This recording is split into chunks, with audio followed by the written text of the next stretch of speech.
Hey Snowflakes, welcome back to the channel. I really appreciate you for stopping by. Here we're going to be doing a design change. As you can see, I'll be doing my left hand. I'm going to be taking off the stones here. I'm going to be using some nippers, and I'm going to be doing a Halloween set on the left hand. I have my Melanie Susie drill bit, but I quickly thought that I can't file these rhinestones off, so I need to grab my nippers and go ahead and pry them off because they're on there pretty good. I do use top coat when just applying my stones. I do have rhinestone gel, but I haven't tested it out yet. So as you can see here, I'm trying to get a good grip on them jokers because they was on there. Had to move my camera and my setup, knocking stuff over. Y'all got to bear with me. So they're popping off everywhere. But I was ready for a design change, so they got to go. I was having trouble with that pinky, but they eventually came off. And if I'm out of frame, I do apologize. Sometimes I have to work close to my face or I can't see what I'm doing. So I'm just going to continue to pop those off. And in the next video within the month, I will be doing a Halloween giveaway. So you must subscribe to the channel, follow me on Instagram, and I shall pick a winner.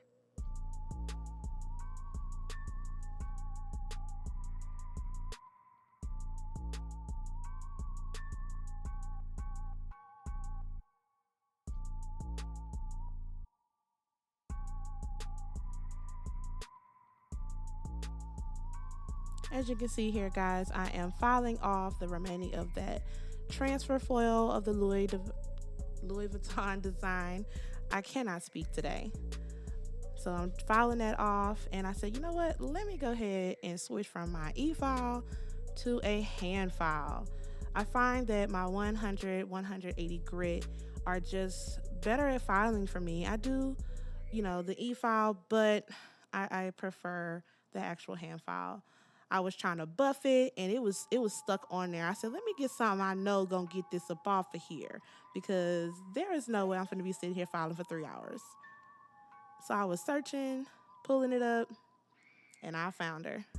So as you can see, it's coming right off. I'm going in, and I'm getting in there work, reshaping. And I had that shape on point. That stiletto was just beautiful, flawless.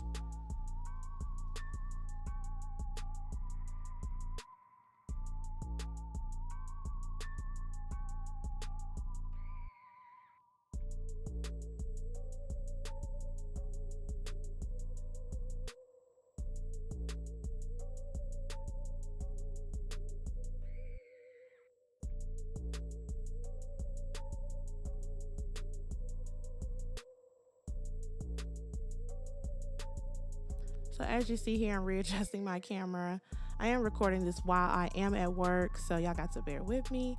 So I filed off all of that design, the Louis Vuitton, and I've wiped it off with alcohol, and I'm ready to go in with my new design. So I'll be using some black gel polish that I got off Amazon. It's a little small, 15 milliliter. They're super small. Like, if you get these, you might want to get like 2. And the pack is like maybe 20 in a pack for like $20 to $15. So it might be good for like maybe 3-4 sets, depending on if you're doing like what kind of design you're doing. But I've had them for like maybe a few months, but I haven't done black nails in a while. So it still works good for me, but it is small. So I'm just going to be painting all of the nails black, because that's going to be my background and my base.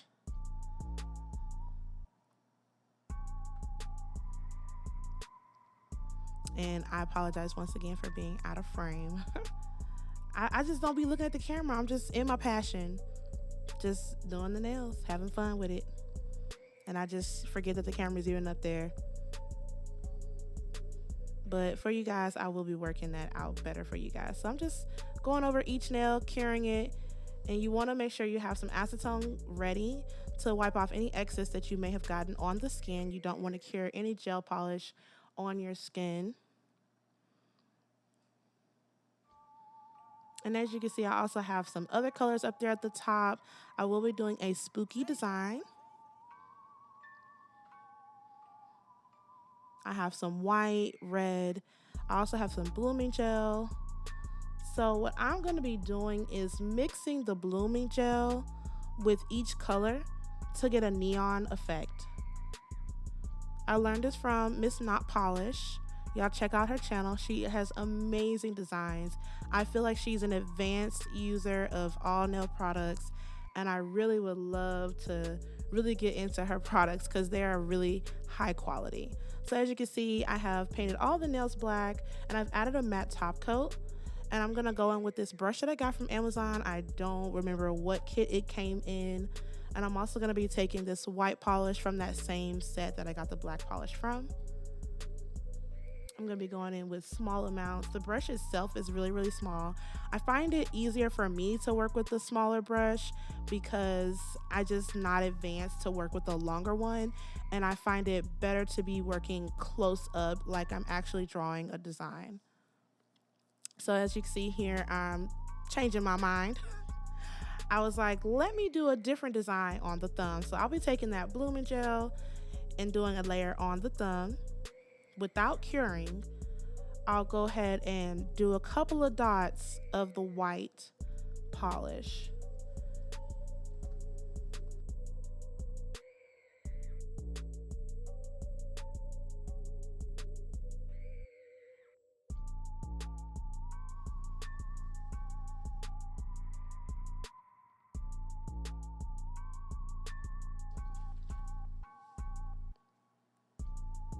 So I'm also gonna go in with the white polish. I thought it would be better just to dab a couple of drops on the nail itself and let the blooming gel do its job. I know I'm out of frame, guys. Once again, I do apologize, but the effect is still very cute. So as you can see, it's blooming at the bottom there. And I was like, well, let me just go ahead and kind of give a little swirl at the bottom of the nails of each drop.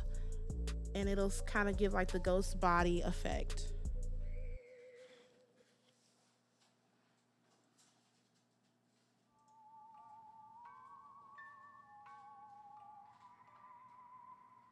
I'm being detailed, and those are my ghosts. So I'm gonna put it in the light and cure. Adding a few more details on it. And once I got it to my liking, I'm gonna throw it in the light.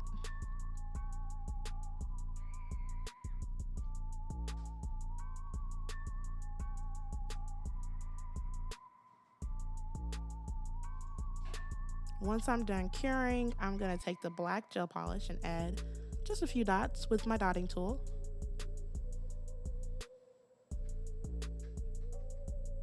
I just needed a few little drops. That is a manicure stick, don't mind me. I grabbed the closest thing to me.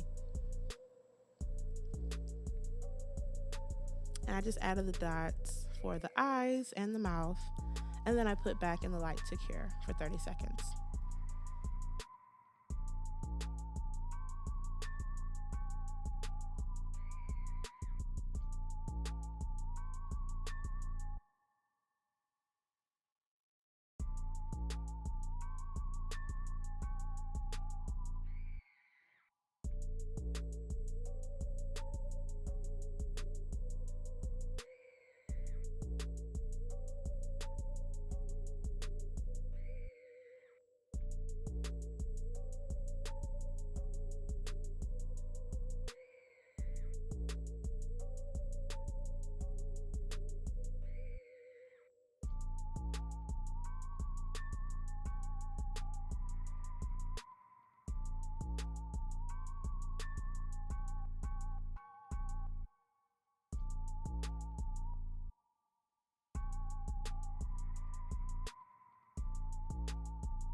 So I grabbed my same brush that I got from Amazon. I have no idea what it's called, but it's really small. So I was doing a drip design on the pointer finger and the pinky finger. And in all your designs with this neon effect, you should be doing it with a white gel polish as the background. So you basically almost have to do the design twice because you're going to do the white background first to really make the design and the colors pop. And then you're going to go over with your actual colors that you chose. So I am not the best drawer, but I did my drips according to memory. And once I get that to my liking and the way I feel like it should, fit the nail,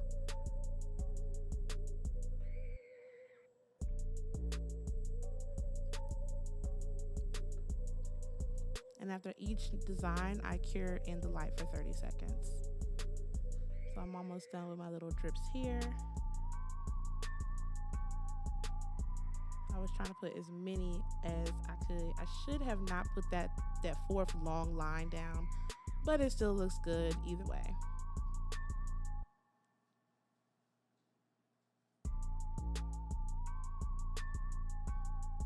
Just going in, perfecting the drips. Once I got it to my liking, I put it in the light. And as you can see, I've already done the pinky finger. I'm going in now with the ring finger, and this is just a simple Frankenstein stitch. I found it to be quite easy. You just draw a line straight to whichever angle you would like it on the nail. You want to try to get it as straight as possible. And then if you want to do your stitches straight up and down, or you can do them crisscross on that particular line that you've already done straight.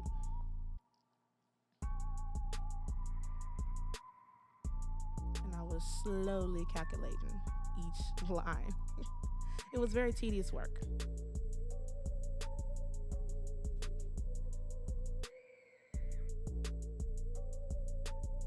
And then I felt like I was doing them too fat.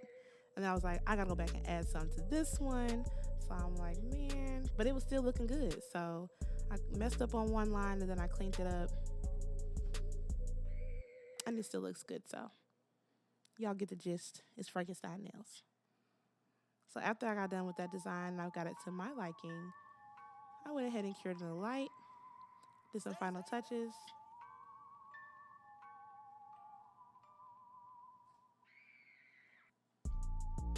And then I go ahead and start on the spider web. I do regret doing it this way.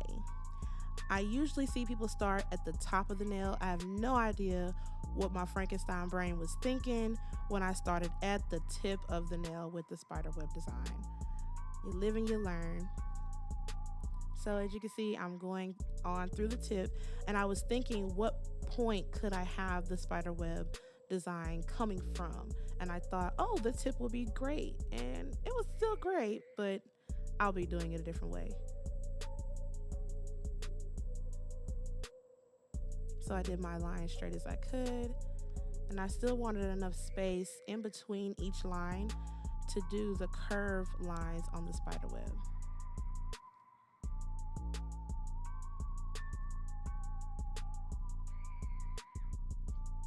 And once I got done with that, I just put in the light for 30 seconds and cured. Now the design itself on each nail did not take long at all. Sometimes people have a very visual thing and they want to practice, but you can do that as well. If you just want to kind of practice on a piece of paper and kind of figure out what you're going to draw, how you're going to draw it. Or you'll be using a lot of acetone. It almost looks like a rib cage when I look at it. So I put another line in between one of those lines to try to give it the spider web effect.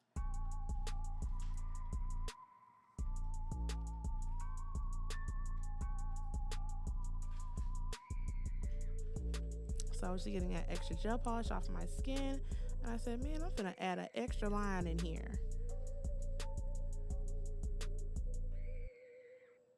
And you'll see me looking at it, seeing how it looks. Yeah, I went ahead and added an extra line in there, and it looked better. And then I cured. As you can see here, I'm taking the blooming gel, and I'm taking each color.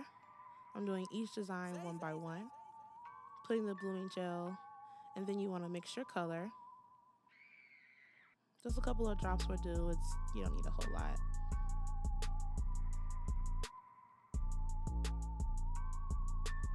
And you don't want to put your color nail brush back inside of the bottle without wiping off the brush, because you did mix it with blooming gel.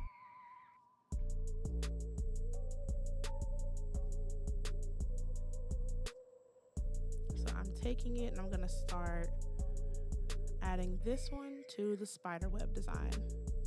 And I just basically traced over the entire design with that color. You don't have to be perfect, because you still wanted to give that illuminating effect.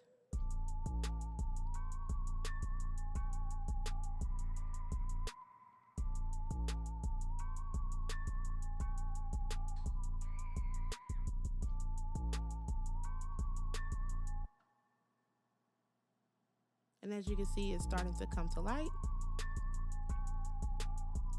It's starting to get very spooky.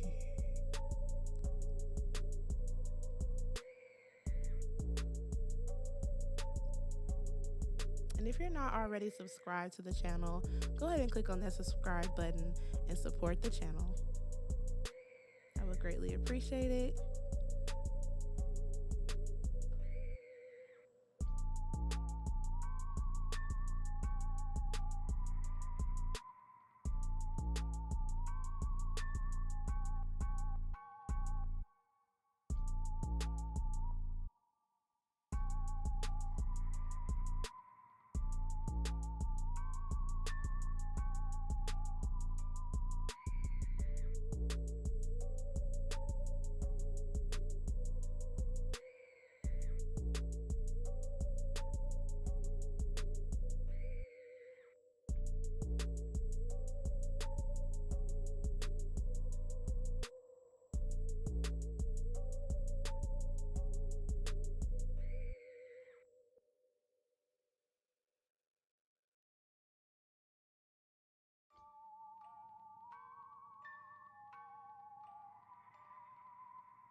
So as you can see here, I've done all the nails with their respective designs. And doesn't it look amazing? Look how illuminating that is. So I'm just adding the finishing touches to the Frankenstein stitch on the ring finger, and I'm carrying in the light.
And I did add a matte top coat finish to the nails.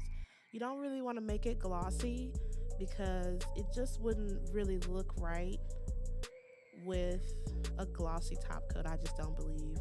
And all the designs I've seen with this particular method of illuminating the gel polish with the blooming gel, it's all been matte, and it really just makes the color and design pop on the hand.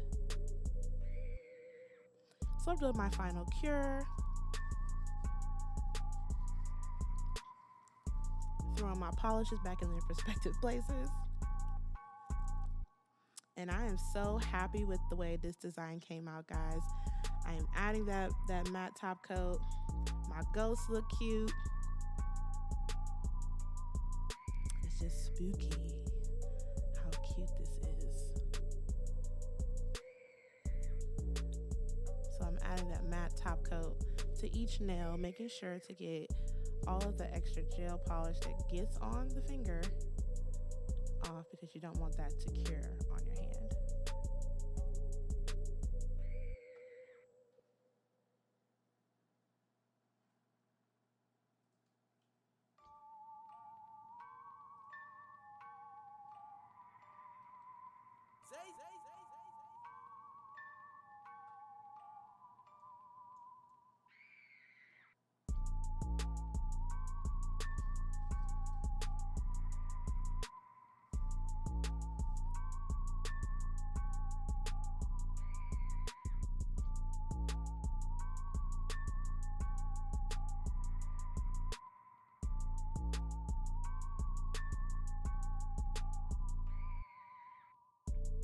And as you can see right here, I am taking my cuticle oil. If I can grab the top, it's slipping away from me. I'm taking my cuticle oil, not too much because you don't want to mess up the matte finish. Just around the cuticles there, make sure your hands are nice and nourished. We do love getting our spooky nails on and having these blinged out nails and all these gorgeous nails, but we still want to make sure nail care, healthy nail care, is important. So that cuticle oil helps the nails grow properly, and you ain't ashy at the end of your set.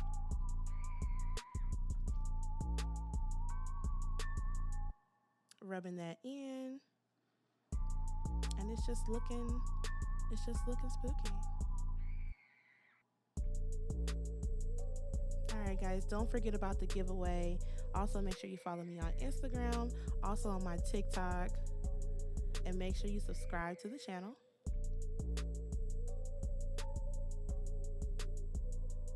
I'm really rubbing that cuticle oil in. When I say I'm getting it in the crevices, and there it is. Let me know in the comments down below what you think about this set. Have a good night, snowflakes.